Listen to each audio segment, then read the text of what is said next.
خنده داره.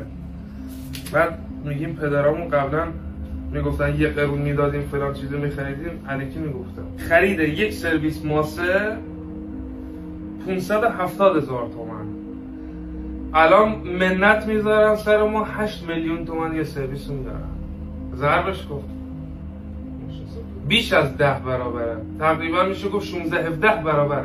خرید 50 تا سیمان 845,000 تومان با ارسالش و همه چیز تقسیم بره 50 16,900 تومان. حالا عجیب ترینش قبض برقه.